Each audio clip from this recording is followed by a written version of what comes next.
بہت پہلے ایک دور دراز ملک میں ایک شاندار بادشاہ تھا جو ایک خوبصورت سلطنت پر حکومت کرتا تھا۔ اس کا نام شاہ زین العابدین تھا۔ اس کے پاس ایک قیمتی تاج تھا جو اپنی شان و شوکت کے لیے مشہور تھا۔ یہ تاج نہ صرف دولت کی علامت تھا بلکہ اس کی طاقت اور وقار کا بھی ثبوت تھا۔ اس تاج کا منفرد پہلو یہ تھا کہ اس میں ایک قدیم جواہر موجود تھا جس کے بارے میں کہا جاتا ہے کہ جو بھی اسے پہنتا ہے اس کی شخصیت اور طاقت کی عکاسی کرتا ہے۔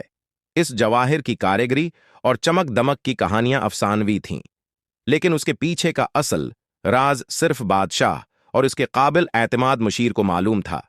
مشیر کا نام حکیم ناصر تھا۔ وہ اپنی ذہانت اور ذہانت کے لیے مشہور تھے۔ حکیم ناصر ہمیشہ تاج کی اصل قیمت اور اس کے راز کے بارے میں متجسس رہتے تھے۔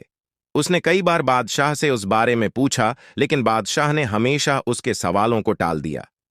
ایک رات جب سارا محل گہری نیند میں تھا، حکیم ناصر نے موقع غنیمت جانا اور تاج چرا لیا۔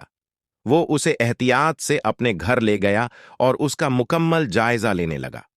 اپنے مطالعے کے دوران حکیم ناصر نے دریافت کیا کہ قدیم جواہر واقعی ایک اہم کہانی رکھتا ہے۔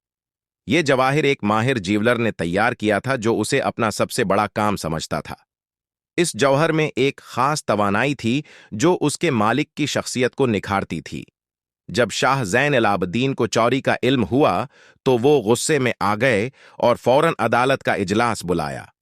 حکیم ناصر نے سنجیدگی کے ساتھ اپنے آپ کو بادشاہ کی۔ حکیم ناصر نے اپنی دانشمندی پر فخر محسوس کیا اور اپنی زندگی کے ایک نئے باب کا آغاز کیا، اور یوں شاہ زین العابدین اور ان کے مشیر حکیم ناصر نے قیمتی تاج کا راز جان لیا اور ہمیشہ کے لیے اس کی قدر کی۔